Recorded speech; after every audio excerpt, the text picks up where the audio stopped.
Gagawa ko ng lumpia na upo. So, slice ko muna ng maliliit ang ating karni. Nabalatan ko lahat at natanggalan ko na din ng buto. Na-slice ko na ng maliliit ang karni.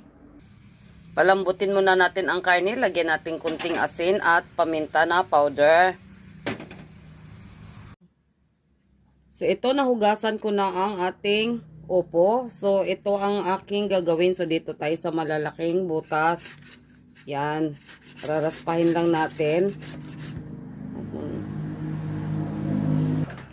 Yan. Tapos na natin siyang niraspa, no? Pigaan natin. Tanggalan natin ng katas. So, ito yung katas sa upo. So, itapon natin yan. At ito na yung kaniyang laman. Ayan, malinis na. Pwede na nating gisahin. So, ayan, malambot na ang karne. Itabi natin. Lagyan natin ng mantika. Kunti lang.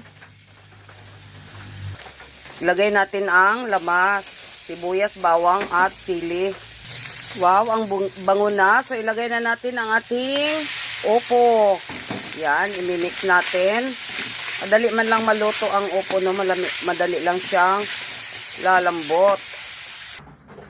So, ayan, pwede na nating balutin sa ating lumpia wrapper ang ating upo na ginisa.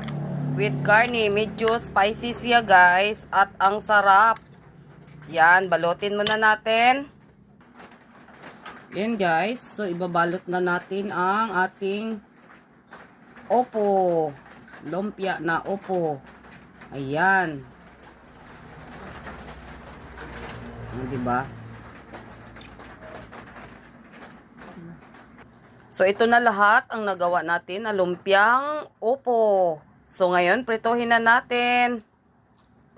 So, ayan, mainit na ang mantika. Lagyan na natin ng ating lumpia na upo. Ayan, malapit na maluto ang ating lumpiang upo. So, ito na, luto na ang ating lumpiang upo. Ayun, may sinalang pa kita ng ilang peraso. So, ito, ready to serve na ang ating lumpia na upo. So, tikman nga natin. May aay. Lamig kayo.